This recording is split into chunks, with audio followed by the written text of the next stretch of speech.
Gravação.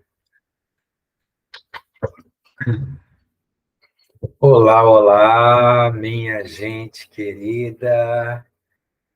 Que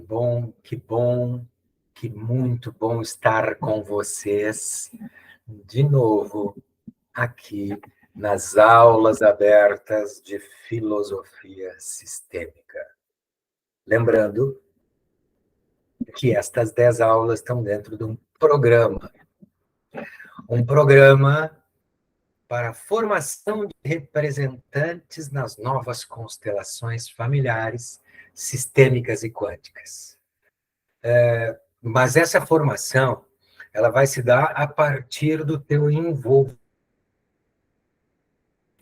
né, de ter acompanhado essas 10 aulas e também fazer os exercícios com a gente, tá? Então, estarei ao final de cada aula fazendo um exercício sistêmico, tá? Então, ele não fica gravado na aula, eu faço com as pessoas que estão ao vivo, ok? Aí, em alguns deles eu disponibilizo também no YouTube. E depois dessas 10 aulas, aí teremos algumas aulas para exercitar, tá? Exercitar tudo que foi aprendido, e aí nós teremos o grupo se formando e podendo seguir adiante. Ok? Eu sou Marcos de Castilhos, constelador familiar sistêmico, terapeuta integrativo e artista de teatro. Eu estou nesta há mais de 10 anos, comecei lá por 2012, né? Início de 2012, e acompanho todo esse movimento das antigas para as novas constelações familiares, sistêmicas e quânticas. Ok? Na primeira aula, a gente teve o histórico básico das constelações, a história, de onde ela surgiu, e as ferramentas que compõem, as ferramentas que foram, digamos assim, no caminho da sistematização que o Bert Hellinger realizou a partir de várias ferramentas, tá? Então não foi algo caiu do céu, não foi nenhuma verdade revelada, né? É todo um processo de várias ferramentas que foram, digamos assim, sistematizadas e organizadas, experimentadas, e nesse sentido elas foram crescendo, crescendo, crescendo, enquanto até que ela se estabeleça como uma ferramenta terapêutica, fenomenológica, que é a constelação familiar, certo? Essa introdução até para trazer para vocês que, assim, ele começa por ser psicanalista também, né, além de teólogo, e o Bert Hellinger, ele começa fazendo isso em consultório individualmente, juntando já essas ferramentas, sem nome nem nada. Digamos, era psicoterapia, esse era o nome. E aí ele percebe, a primeira percepção dele é perceber, é se dar conta de que esta cura individual, a partir daquelas ferramentas que ele estava utilizando, ela poderia ser mais abrangente, mais potente. E nesse sentido ele começa a fazer em grupo, que também ele vai se associar com outra, o psicodrama, por exemplo, utilizando essa ideia do psicodrama. Na virada do milênio, tá, entrando para o nosso século atual, a gente teve uma experiência de uma grande transformação nesta ferramenta. Não exatamente na forma, mas no conceito que até então definia as ações das constelações familiares. A gente chama isso de um salto de consciência. A percepção dele sobre o funcionamento do campo de informações e das forças que dirigem esse campo foi a grande sacada. Abriu, nesse sentido, um olhar sobre como as coisas eram desenvolvidas e que modo de atuação agora o constelador, como se é chamado, e não mais psicoterapeuta, certo? Então a gente percebe que assim, diferentes forças dirigem as nossas vidas. Forças muito superiores a nós, a serviço das quais nós nos colocamos. A constelação faz essas forças aparecerem e somente o seu movimento é que provoca a cura. Grande sacada, né? Pois então, qual é a percepção dele quando ele começa a trabalhar em grupo, né, trazendo essa ideia do constelador como o facilitador desta dinâmica? Que estes representantes, que eram as pessoas que participam da constelação, representando papéis dentro daquele sistema familiar do cliente, tá? Quando eles estão centrados, esvaziados, sem nenhum desejo, sem nenhuma intenção, eles se movem num ritmo muito, muito lento e de uma forma espontânea. E aí ele percebe que esses representantes, eles estão fazendo, de alguma maneira, uma leitura daquele campo de informações. Eles estão seguindo o campo de informações daquele cliente, tá? E as forças estão dirigindo. Então, esses representantes, eles se entregam a essas forças, a essa informação que o campo traz, tá? E só que essas forças ainda, tá? Elas,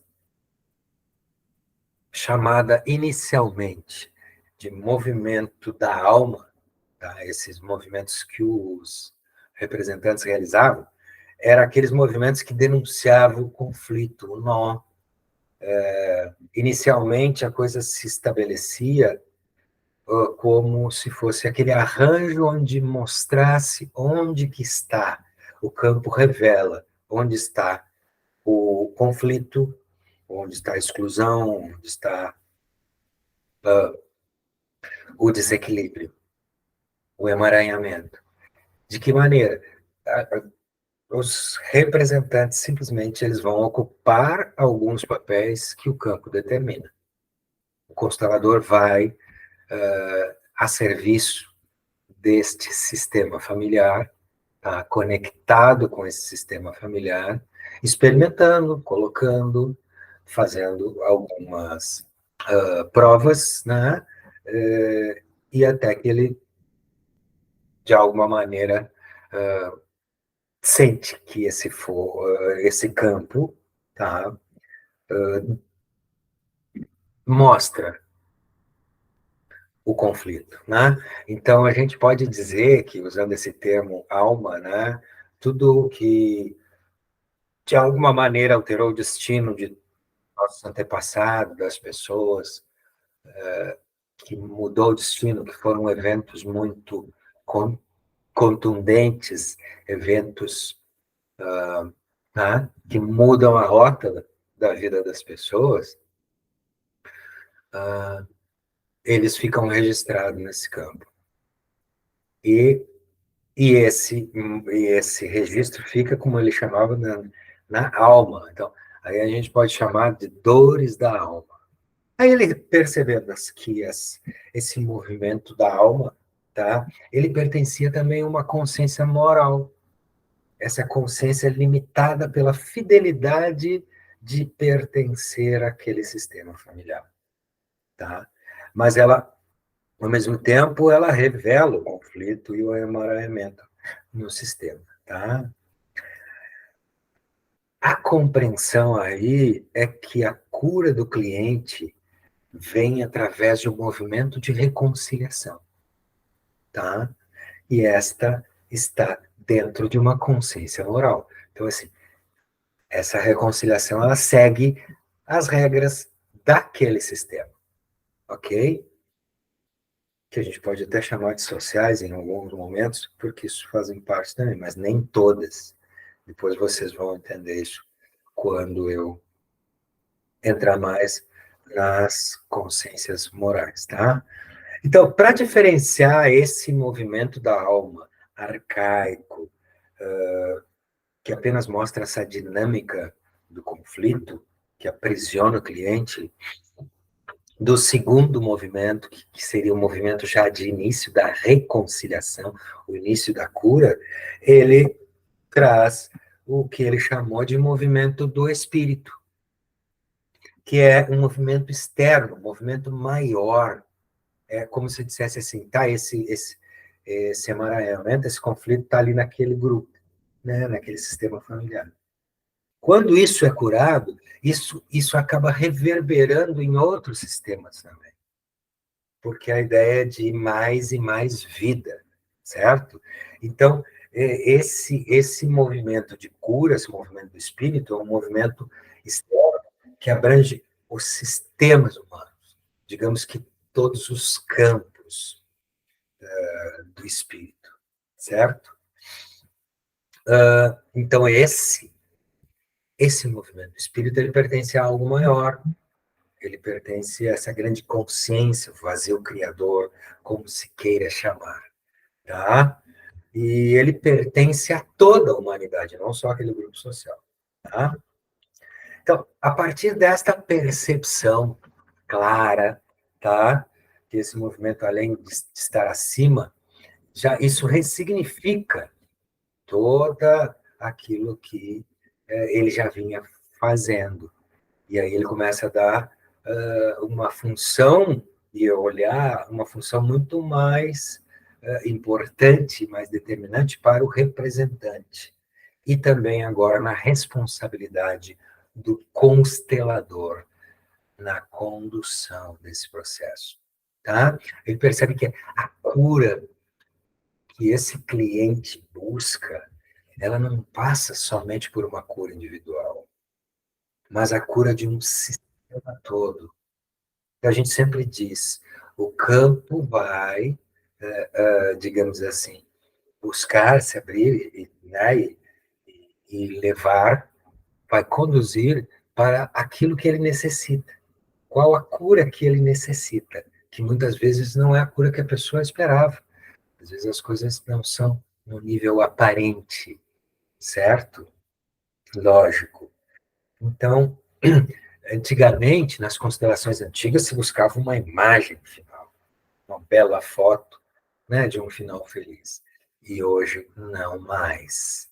Hoje a gente sabe que, desde o primeiro movimento do espírito, tá, já iniciou a cura e o movimento vai continuar. Ali, muitas vezes, já pode se parar a constelação. Se em muitos casos, por exemplo, o cliente não tem mais força para ir mais longe. E aí o campo vai parar ali. O campo define, né? O campo define este momento, quando ele começa a perder força, e aí ele indica para o constelador que né, esse cliente só pode ir até ali. Mas o que já foi feito já é algo muito importante, muito profundo, né? Que é o primeiro movimento, ok? Então, porque todos nós estamos a serviço de uma consciência maior, de algo maior, vazio, criador, como queiram chamar, em vários lugares, sabe? Em vários caminhos de pensamento, ok? Então, assim, é importante trazer esse conceito né, de movimento da alma e movimento do espírito para diferenciar o quê? Que um está ligado à consciência moral, o outro não. O outro está ligado a uma consciência universal, certo? Para falar, entender, né, para a gente desenvolver melhor essa questão desse movimento da alma e do espírito, eu vou trazer para vocês aqui a definição Hilbert desenvolveu de consciência, tá? E a classificação, que ele traz 3 classificações de consciência, né? Consciência pessoal, consciência coletiva e consciência espiritual. Daí,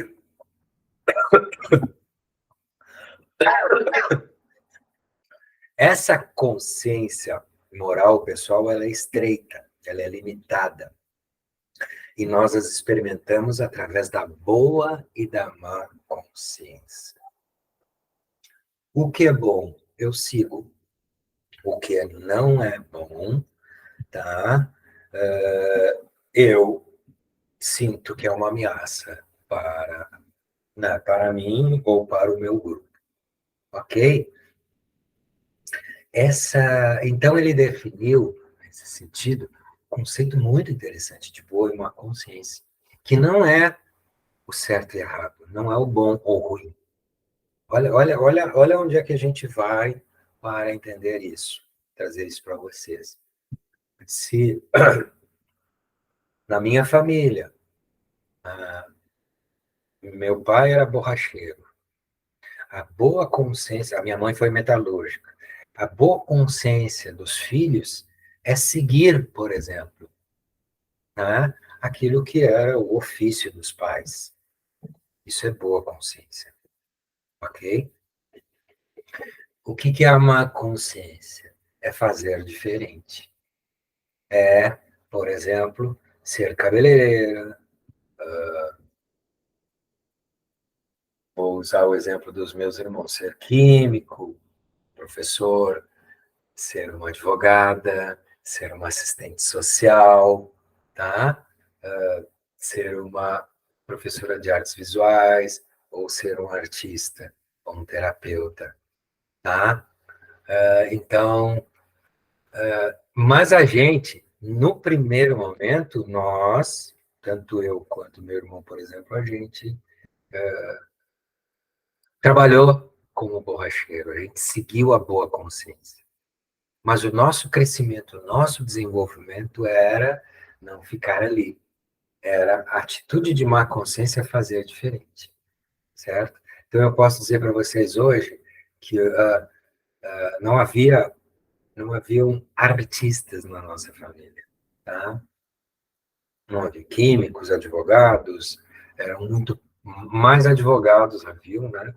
Assistente social não havia, quer dizer, nós, irmãos, a gente, pela má consciência, isso gera culpa, tá? Porque aí a culpa de ter sucesso, a culpa de ter prosperidade, a culpa de crescimento profissional, a culpa de crescimento material, né? Diferente dos pais, quando a gente sente que a gente tem mais, que a gente conquistou mais, isso nos gera culpa, que é a nossa consciência relacionada à nossa família limitada, que é a boa consciência. Ao mesmo tempo, por exemplo, se a gente for pegar não, uma, um exemplo mais contundente, né? Uma família, né, de, de traficantes, por exemplo.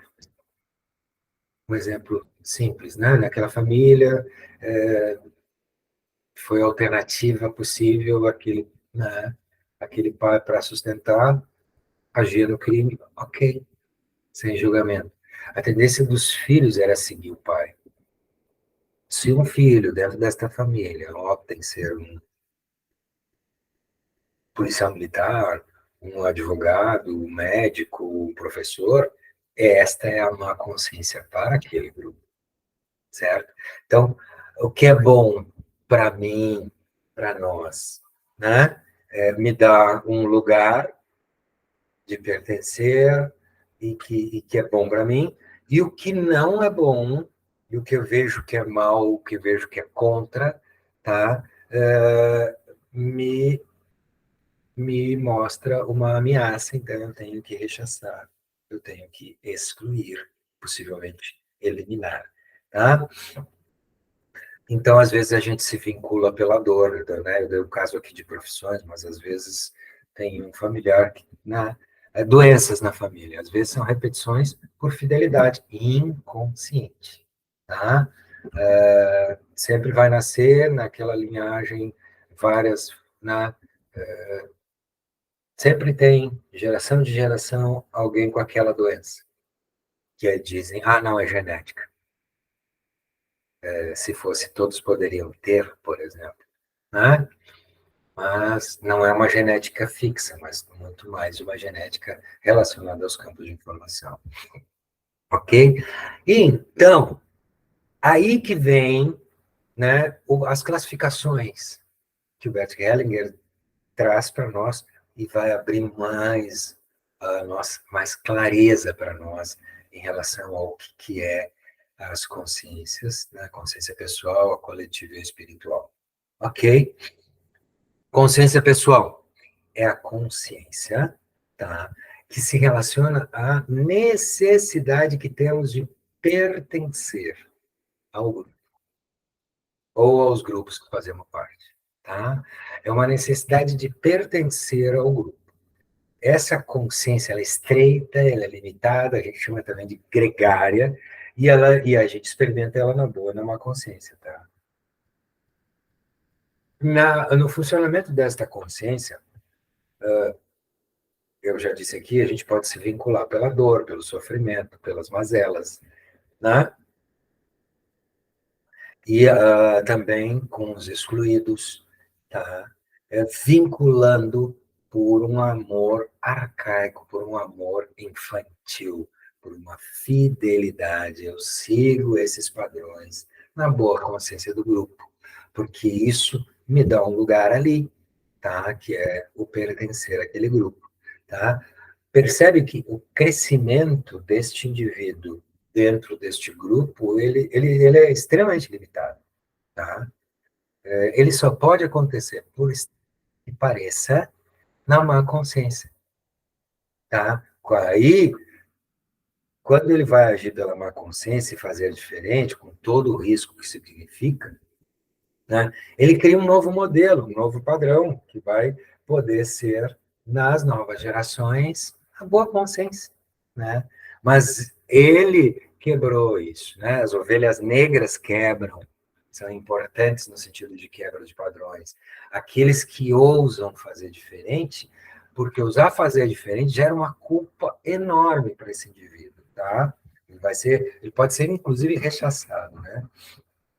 Tá?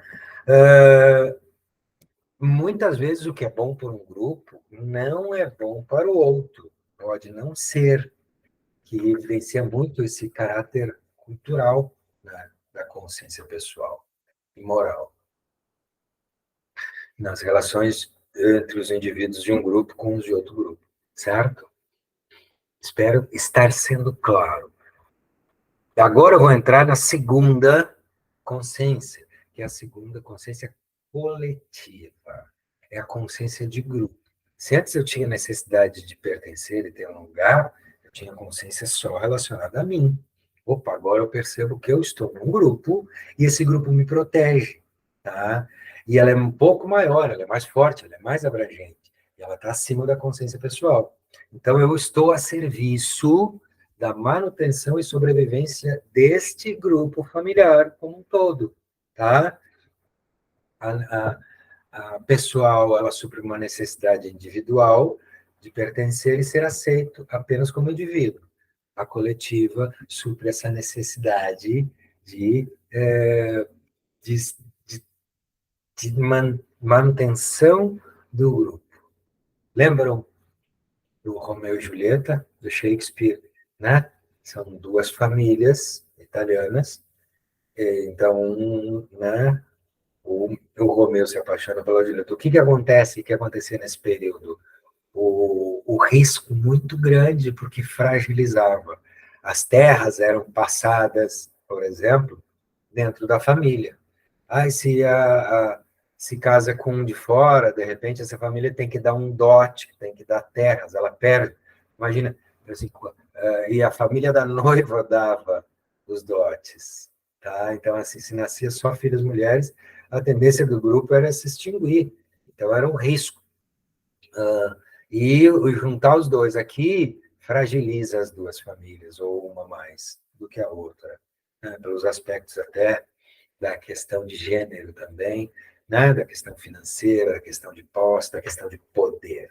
Então, ali tem muito, para quem conhece, né, esse texto, de boa e má consciência. Tá? Então, matar o irmão da Julieta, matar o Romeu, ele está matando por um amor. Que amor é esse? Esse amor que está condicionado a essa consciência coletiva, consciência de manutenção daquele grupo.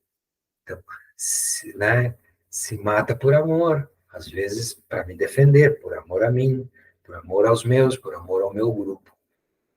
Então, assim, pode-se dizer que todas e todas as agressões, guerras, são feitas por amor. Não vamos discutir aqui se é um amor, né, se isso tem sentido ou não, se é lógico ou não. Tá? Porque para as pessoas que estão lutando, por exemplo, na guerra, tem sentido. Né? Então, ao meu julgamento é um pouco absurdo, mas o que o meu julgamento tem a ver, né, com aquele conflito? Nada, eu não faço parte dele, eu não tenho ligação com ele. Então, o que eu posso fazer do meu lugar? Respeitar aquele conflito, tá? No sentido de que pode estar havendo ali, muito possivelmente, reparações históricas, tá? Compensações históricas, nesse sentido de todos os desequilíbrios causados por essas consciências limitadas. Limitada nesse sentido, né? Que não tem o limitado como um termo pejorativo. Ninguém é menos do que ninguém. Mas a consciência que rege aquele grupo, sim, pode reduzir. E aí, nesse sentido, por exemplo, da consciência coletiva, o pertencimento, que é uma das forças ou ordens do amor, ele está muito presente, né? E isso também inclui e reconhece vivos e mortos, ok? Desta consciência. Se um membro for excluído por algum motivo, né, a ideia é de que mais adiante outro virá, outro descendente vai vir e vai se conectar de alguma maneira com o destino e vai repetir esse destino, tá?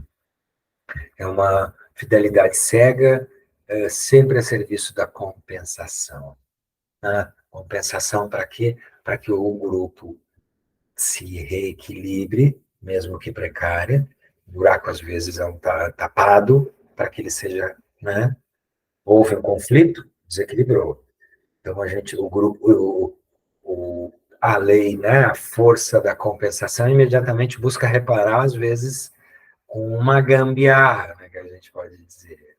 Mas na outra geração vai vir alguém com destino, justamente para que isso possa ser visto e curado. Para quê?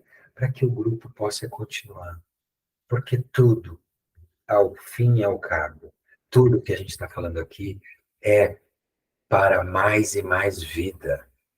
Tudo, os sistemas, o planeta, as espécies, todos caminham para mais vida. E esse é o caminho, esse é o sentido. Mais e mais vida. Beleza? Este segunda consciência coletiva, ela precede a terceira, que é, lógica, né? Que é o que? A consciência espiritual. Esta sim, ela não está presa a essa consciência limitada, moral. Essa consciência espiritual é mais ampla, mais abrangente, ela abarca tudo e todos, tá? Os membros, os fatos, as histórias pessoais de todos os grupos, de todos os sistemas familiares, tá?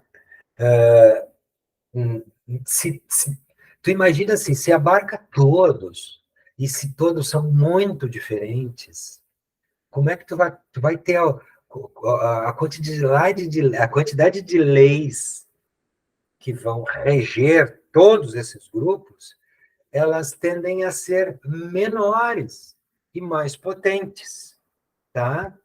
Porque se são leis maiores, a gente está vivendo isso, por exemplo, como um caso. né? As potências econômicas, as potências capitalistas, por exemplo, elas subjugam as outras. Elas impõem a sua consciência, a sua forma de ver o mundo. Elas não respeitam, tá?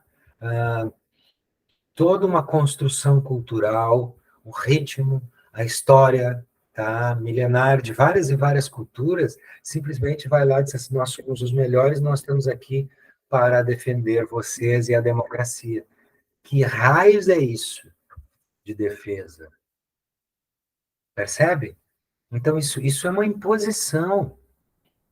Isso é uma imposição da sua boa consciência, certo? Então, eu acredito que o nosso governante, que o nosso país está tendo um olhar muito mais dentro de uma consciência espiritual mais abrangente neste momento, no sentido de eu não quero discutir sobre a guerra, eu quero sim é falar sobre a paz, ok? Entende?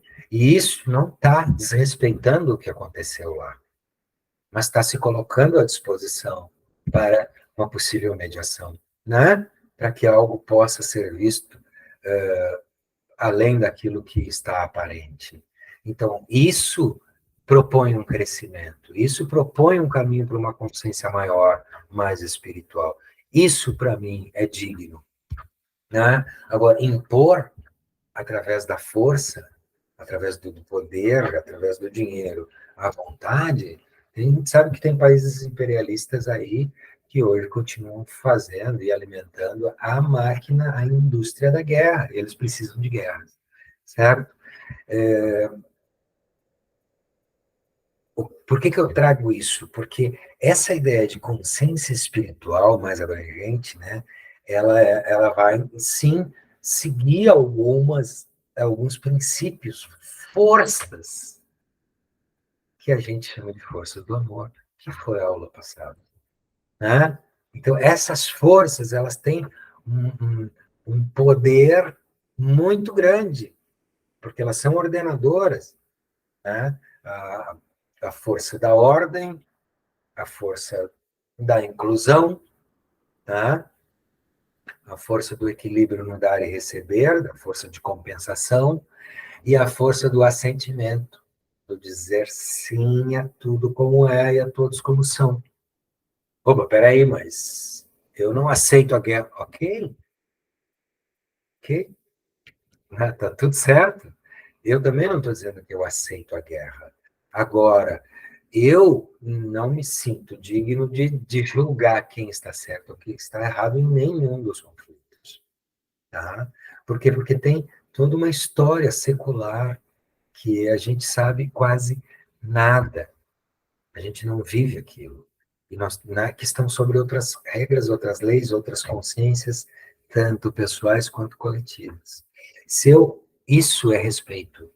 E eu olho para isso para essa guerra com respeito, digo, né? Ok, mesmo que eu não entenda, mesmo que seja difícil para mim, é dolorido ver pessoas, claro, mesmo que seja difícil, é possível eu aceitar isso como um movimento de algo que eu não compreendo, mas que tem algum sentido dentro da nossa história da humanidade?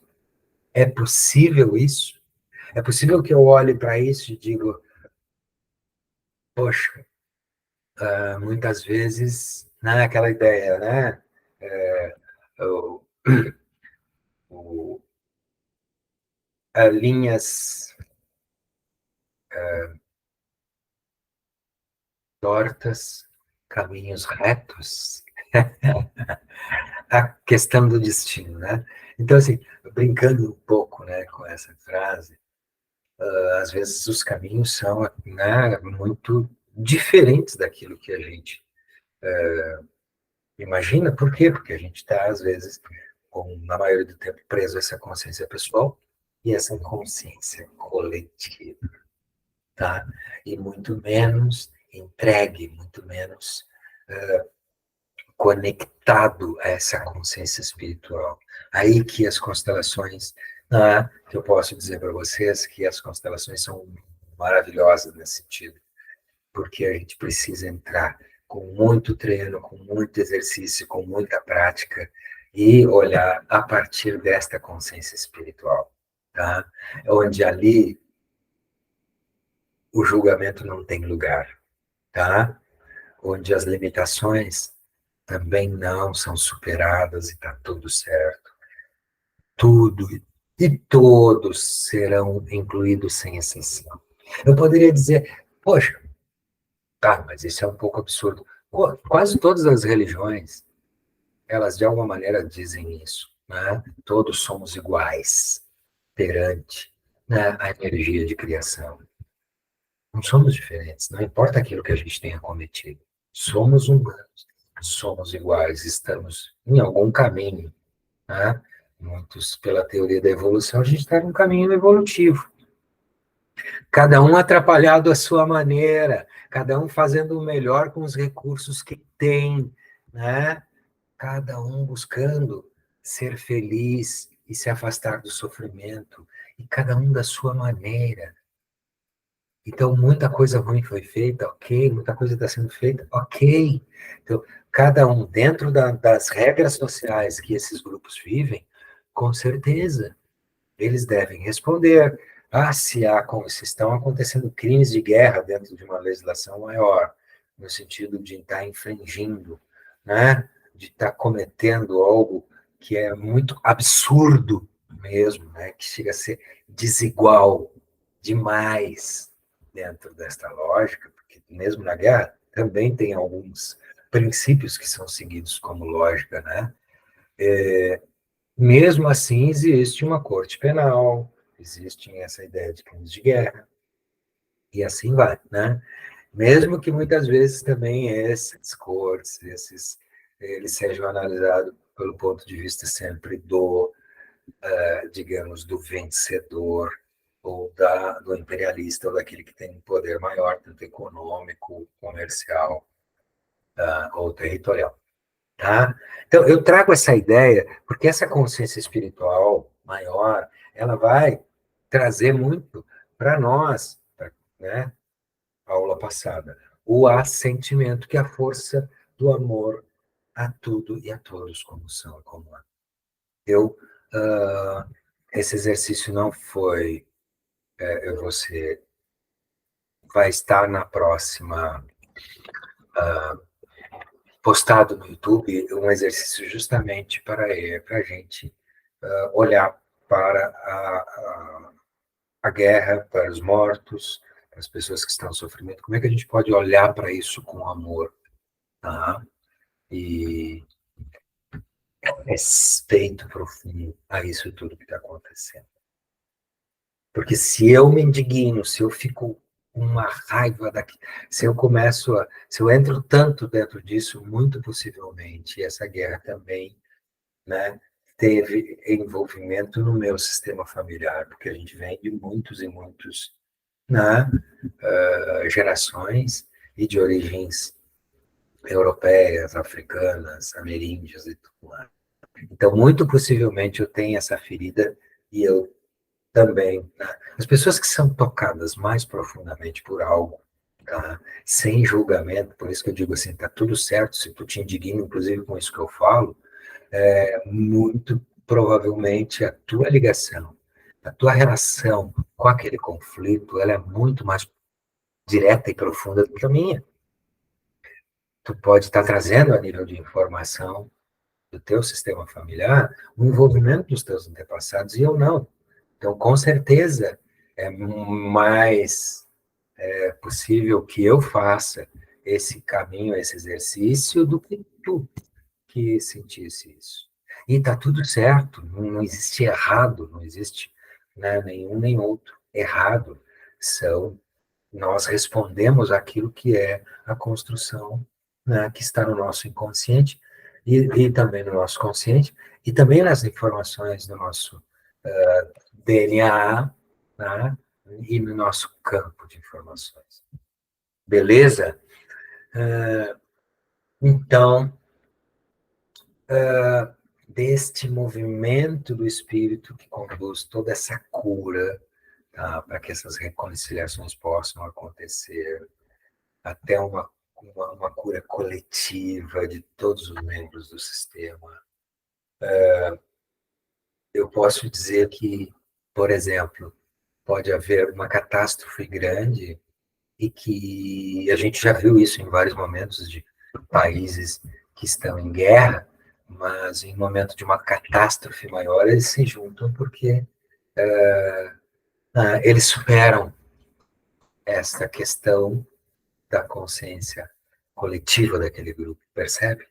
Então, às vezes vem e a gente sabe que, de alguma maneira, a nossa civilização vai viver, né, mais a consequência disso, hoje, pelos efeitos climáticos, né, da alteração climática, a gente vai viver alguns movimentos muito contundentes que vão estar, digamos, abarcando vários grupos sociais, inclusive de guerra, que eles não vão mais pensar em olhar para o outro como um adversário, e sim com um irmão que também está na mesma situação, certo?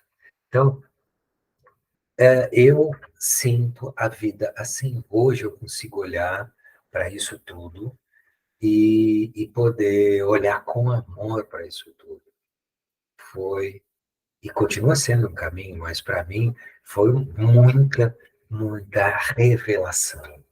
Foi muito, muito revelador quando eu me dou conta dessas forças sistêmicas do fluxo do amor.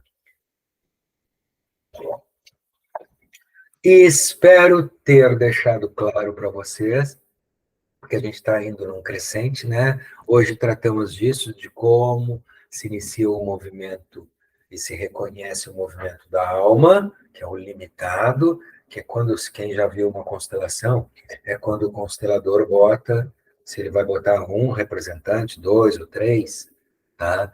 Bota os representantes inicialmente e aí aparece um movimento de um representante olhando para o chão, olhando para a terra, ou se virando.